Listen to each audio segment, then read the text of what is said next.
Assalamualaikum warahmatullahi wabarakatuh. Salam sejahtera untuk kita semua. Yang terhormat Bapak Amin Nurbaidi, Sarjana Agama Magister Pendidikan, selaku dosen Pendidikan Agama Islam, serta teman-teman yang saya banggakan. Perkenalkan, kami dari kelompok 6 yang beranggotakan saya sendiri, Raffi Budimansyah, dengan NIM 2025112047. Dan di sebelah saya Cita Putri Puspitasari dengan NIM 2025112014. Dan saya Naswa Khairatulisa dengan NIM 2025112007. Sebelumnya kami ingin memohon maaf jika pada sesi presentasi kemarin ada jawaban yang kurang memuaskan atau pertanyaan yang belum sempat terjawab karena keterbatasan waktu. Oleh karena itu, video ini kami buat khusus untuk menjawab serta menambah pemahaman kita bersama mengenai peran ilmu pengetahuan dalam penumbuhan nilai moral masyarakat dalam Islam. Demikian perkenalan dan pembukaan dari kami. Semoga penjelasan ini dapat berjalan dengan lancar dan bermanfaat bagi kita semua. Terima kasih atas perhatian Bapak Amin dan teman-teman. Sebelumnya, beberapa pertanyaan kami jawab secara bersamaan karena memiliki substansi yang sama, agar pembahasan lebih fokus dan tidak berulang sehingga dapat diwakili dalam satu jawaban yang lebih terarah. Terima kasih.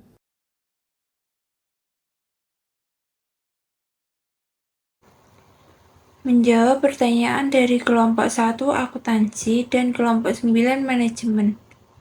Pertanyaan, mengapa ilmu yang tinggi tidak selalu diikuti oleh akhlak yang baik? Dan pertanyaan ini kami jawab dengan menggabungkan pertanyaan dari kelompok 1 akuntansi dan kelompok 9 manajemen. Karena keduanya membahas ketidakseimbangan antara ilmu dan moral. Ilmu dalam Islam seharusnya menjadi cahaya yang menuntun manusia pada kebaikan. Namun, ketika ilmu hanya digunakan untuk kepentingan duniawi, tanpa keimanan dan akhlak, maka ilmu tersebut tidak memberi dampak moral. Inilah sebabnya mengapa orang berilmu tinggi masih bisa melakukan penyimpangan, seperti korupsi atau penyalahgunaan jabatan.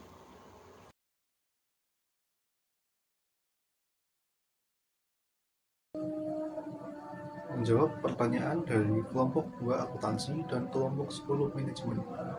Apakah ilmu tanpa akhlak sesuai dengan prinsip Islam? Ilmu yang tidak diiringi akhlak tidak sesuai dengan prinsip Islam. Dalam Islam, ilmu dan akhlak adalah satu satuan. Nabi Muhammad SAW bersabda bahwa sebaik-baiknya manusia adalah yang paling bermanfaat bagi manusia lain. Artinya, ilmu harus membawa manfaat moral, bukan hanya kecerdasan intelektual.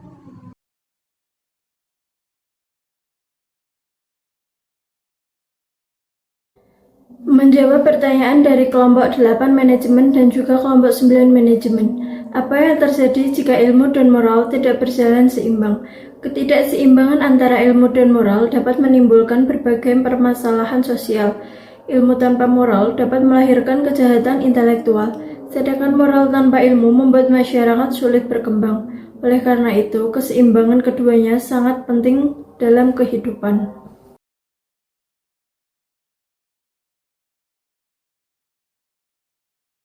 Menjawab pertanyaan dari kelompok 4 manajemen.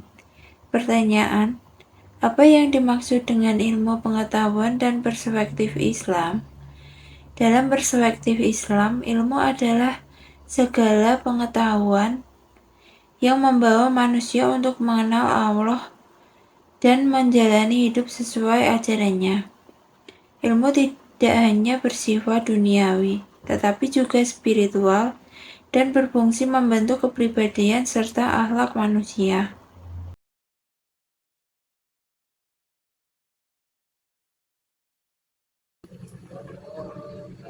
Menjawab pertanyaan dari kelompok 1 akuntansi dan kelompok 4 manajemen. Bagaimana Islam membedakan orang berilmu dan orang yang hanya berinformasi? Orang berilmu dalam Islam adalah mereka yang memahami dan mengamalkan ilmunya.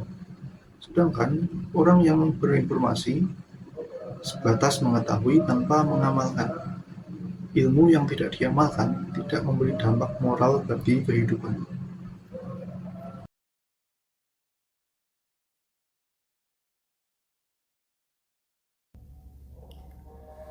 Menjawab pertanyaan dari kelompok 11 manajemen, mengapa ilmu kedudukan fundamental dalam Islam? Ilmu menjadi dasar dalam menjalankan seluruh ajaran Islam. Perintah membaca sebagai wahyu pertama menunjukkan bahwa Islam sangat menjunjung tinggi ilmu sebagai fondasi akhlak dan peradaban.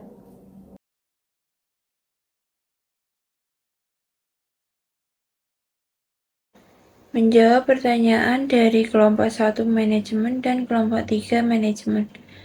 Pertanyaan, apa peran ilmu dalam menumbuhkan nilai moral masyarakat Islam? Ilmu berperan sebagai pedoman dalam bersikap dan bertindak. Dengan ilmu, masyarakat mampu membedakan yang benar dan salah serta membangun sikap jujur, adil, dan bertanggung jawab.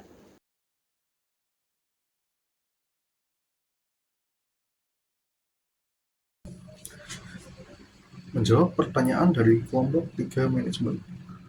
Pertanyaannya adalah, bagaimana hubungan ilmu dan ajaran Islam dalam membangun moral umat? Ajaran Islam menjadi nilai, sedangkan ilmu menjadi sarana penerapannya. Keduanya saling melengkapi dalam membentuk masyarakat berakhlak mulia.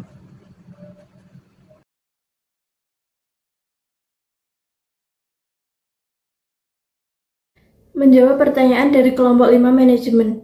Contoh penerapan ilmu fikih dalam kehidupan bermasyarakat. Ilmu fikih diterapkan dalam kehidupan sehari-hari seperti aturan jual beli, muamalah, dan keadilan sosial. Hal ini membantu masyarakat hidup tertib dan sesuai syariat.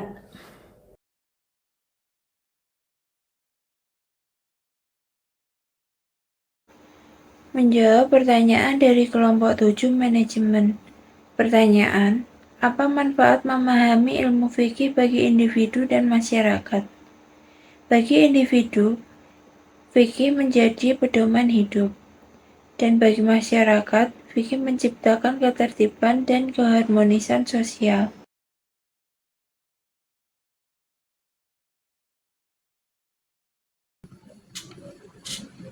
Menjawab pertanyaan dari kelompok 2 manajemen dan kelompok 12 manajemen. Pertanyaannya adalah, apakah kemajuan ilmu dan teknologi selalu berdampak baik bagi moral? Kemajuan teknologi membawa manfaat sekaligus tantangan. Tanpa nilai Islam, teknologi justru dapat merusak moral masyarakat.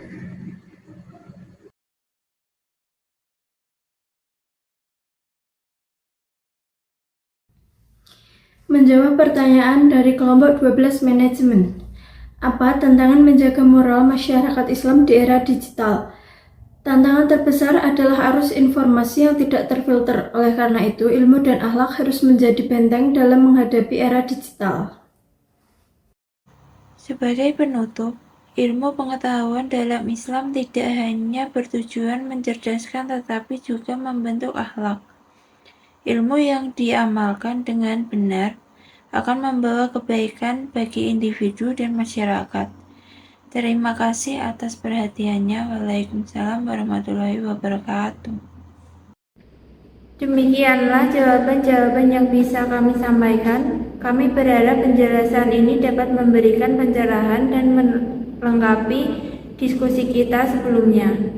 Sekali lagi terima kasih yang sebesar-besarnya kepada yang terhormat Bapak Amin Nurbaidi, Sarjana Agama Magister Pendidikan atas bimbingannya, serta teman-teman semua atas pertanyaan yang sangat kritis. Mohon maaf apabila masih ada kekurangan dalam tutur kata maupun penjelasan kami. Akhir kata, wassalamualaikum warahmatullahi wabarakatuh.